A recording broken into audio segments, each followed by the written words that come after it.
Welcome. My name is Lynn Barger Elliott, and I'm the executive producer of the Voices of the Completed Life podcast. It is my pleasure to welcome you to a special series called Gifts of the Completed Life, Reflections on Grief, Unfinished Business, and Open Windows. Joining me today is Mark Barger Elliott, the Executive Director for the Completed Life Initiative. Thanks for being here, Mark. It's my pleasure, Lynn. I'm so glad to join you. We often think of this time of year as a season of gift giving. Catalogs from places we've never shopped arrive in our mailboxes. Scarf and glove sets, prepackaged and wrapped in bows, greet us as we step into the drugstore. Amazon and UPS trucks stop more frequently on our streets and stack cardboard boxes on front porches. Friends exchange cookies sprinkled with cinnamon and candles with the scent of balsam fir. At the Completed Life Initiative, we seek to spark conversations about what it means to live fully and to die well. And so in this season of gift giving, we begin this podcast series with reflections on grief and ask the question, can grief offer us a gift? Now, admittedly, most of us don't consider grief to be a gift. But as I thought more about it, I remembered something I've heard you say, Mark, and that is change always comes bearing a gift. Yeah. Now, there are various kinds of change. There's the change of seasons. Leaves on trees turn from green to scarlet. Grandchildren grow taller. The news reports changes in the stock market and announces places of conflict in our world. Mark, you and I share an appreciation of the author Pema Chodron. In her book, How We Live is How We Die, she makes the observation that during our lifetime, we experience constant change. And yet something within us never stops insisting on stability. But of course, life is not stable. But within that instability, within the changes, there are always gifts. Some obvious, some hidden, some fleeting. And perhaps an area of greatest change is when someone in our life dies. And with that loss, we come to experience grief. In this episode of Gifts of the Completed Life, I wanted to explore what might be gifts found, hidden, and fleeting within grief. To guide us in that exploration, I thought we might turn to the amazing people we heard at our fall conference a few weeks ago. Voices that shared their insights on grief. Mark, you had the privilege of interviewing some of our speakers. One in particular who spoke to me was Rupert Callender. Can you tell us about him? Yeah, thanks, Lynn. Rupert Callender, he's a British undertaker. He's the author of a wonderful book that I recommend called What Remains: Life, Death, and the Human Art of Undertaking. In the book, Rupert, he writes so movingly about carrying coffins across windswept beaches in the UK. He writes about sitting in pubs with caskets on beer-stained tables. He even writes about helping children fire these flaming arrows into their father's funeral pyre. He's thoughtful, he's kind, and he's a bit of a revolutionary. in thinking about death and grief and how we navigate these profoundly and deeply felt moments in our life. What I found really helpful in your interview was Rupert's observation that grief doesn't have stages. Yeah. I'd always thought, and I think I'm not alone in this, that Elizabeth Kubler-Ross wrote about 5 stages of grief. But Rupert clarifies that she was talking about the 5 stages of dying and not of grief. That's right. Rupert's point is there may be steps to coming to terms with, say, being diagnosed with a terminal illness. And those are the steps that she writes might be denial and anger, bargaining, depression, and then acceptance. But Rupert says that's not grief. I mean, the thing about grief is there is no rule book. There is no progression. Of course, Elizabeth Kubler-Ross came up with the 5 stages, which people often think is about grief. And of course, it isn't actually. It's about the 5 stages you go through when you're presented with a terminal diagnosis. And I think they're disbelief, anger, bargaining, depression, and acceptance. And people have come to think that that is what is going to happen to them when they grieve, that there are steps, there is a definable moments to it. And of course, there aren't. Everybody grieves differently. I think the idea that, particularly if it's a child who's died or a husband and wife, this idea that you're going to get over it and move through it is just so unhelpful, really, because if it's your child, why would you want to get over it? Because getting over it would mean letting go of the grief, which is, of course, love in a different form, and that's the last thing they would want to do. A useful analogy I did hear was, so people used to talk about grief, serious grief, being like a kind of giant black spot, like in your vision, that everywhere you look there is this black spot. And they used to kind of say that as time went on, the black spot would get smaller and smaller. But someone told me, they went, no, it's not like that. It's like grief is this black hole in front of you, and it's not that it'll ever go away or get smaller. It's just in the early stages, in the first few years, it's all you can see. But after a while, smaller circles of colour, as you carry on with your life and you experience moments of joy and happiness, and you forget the grief for a moment, these other spots will start to kind of superimpose themselves over that big black sphere of grief. And the black sphere of grief will always be there and will always be visible.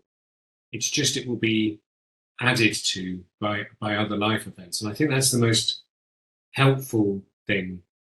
I just love what he says. I mean, I found the thought of grief as creating or forming a dark object in front of us to be helpful.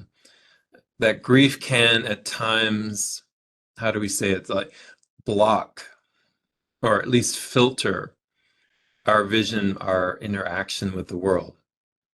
I know you and I both have lost fathers, and at times it has felt like that for us. And the thing about that dark spot of grief, Rupert observes, is that it doesn't necessarily dissipate. It maybe doesn't even shrink. But like Rupert says, what can happen is we begin to fill in that dark spot with these small colored objects. New, smaller circles of color. Well, we can begin to superimpose them upon that dark object of that spot of grief in front of us. And as I was thinking about that, perhaps that's a gift that grief can offer. Now, of course, we'd rather not experience death or loss or grief at all. But since it's inevitable, like you put it, a part of grief, maybe, is finding and looking for those small colored objects to fill that dark spot in front of us. Meaning, grief isn't static. It's not fixed. It also changes. And the change it provides is this, I think we can call it an invitation to rediscover beauty, colors, the small moments of appreciation, maybe even happiness, that over time can begin to color in the darkness we see in front of us.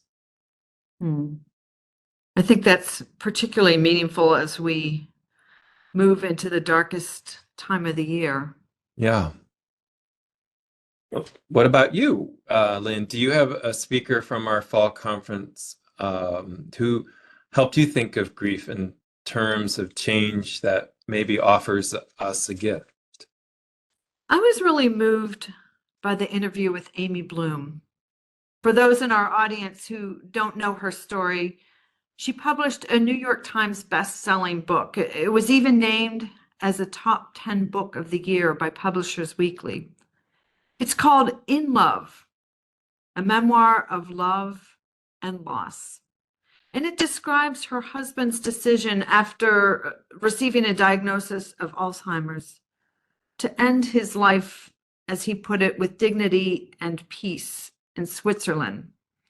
He chose that experience rather than live what some have called the long goodbye.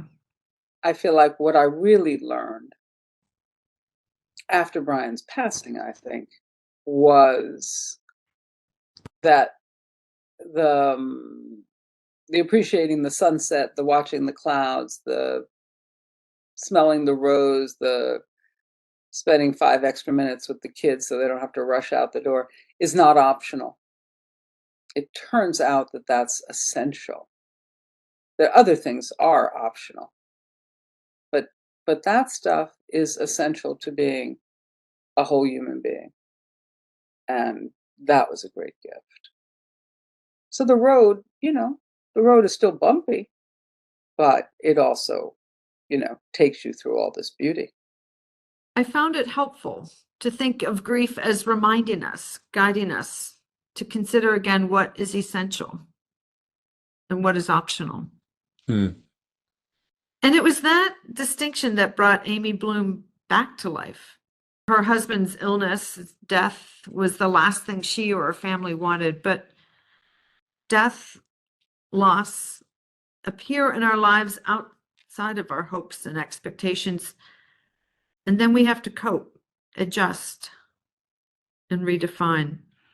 I found it helpful to think in such times we can approach life with those two categories: what is essential and what is optional.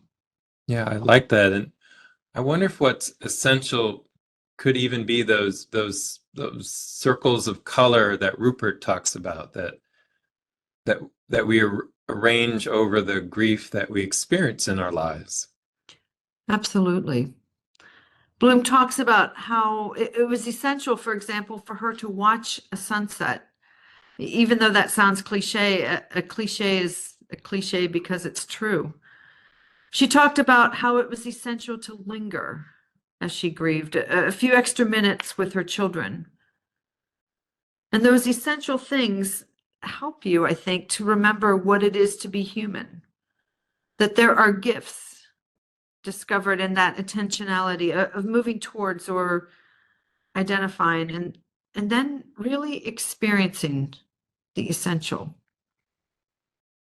Mark, was there another speaker who perhaps helped you see the potential gifts in grief as they relate to a completed life? Yeah, I had the privilege of interviewing Jennifer Senior. She won a Pulitzer Prize for her book on grief. Jennifer writes for the Atlantic Monthly and published this moving article about a family who lost a son on 9/11. And then she describes the different ways that each family member grieved. One member, for example, fed his grief, sustained it by investigating conspiracy theories regarding 9/11.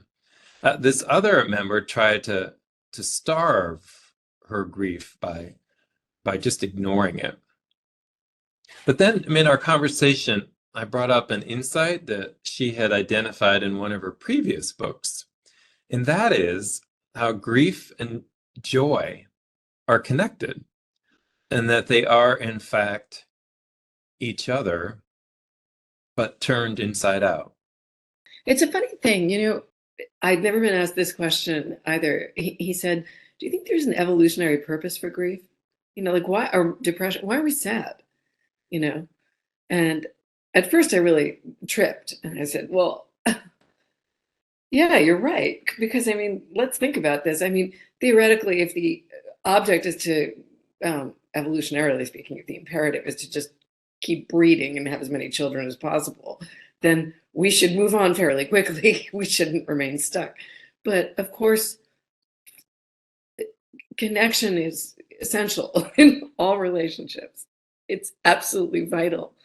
And and joy it's essential. That's what love is, right? And it's what the psychotic bonding we do to our children is, but also to somebody that we pair off with. And so I think that's if you punch that inside out, you have profound sorrow and grief. You can't have one without the other. You just can't. The thing about joy, and this is something that George Valiant also said, is that it's a very hard emotion to tolerate, actually, that it might be harder to tolerate than sadness, precisely because you are opening yourself up to loss.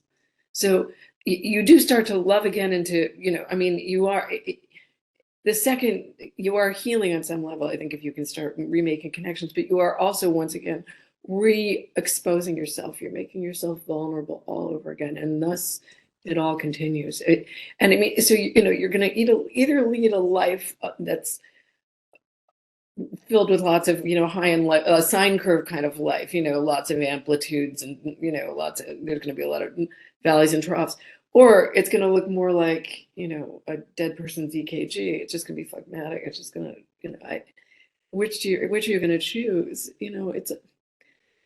I actually have a lot of sympathy for people who keep their hearts closed. I understand that. You can't have one without the other.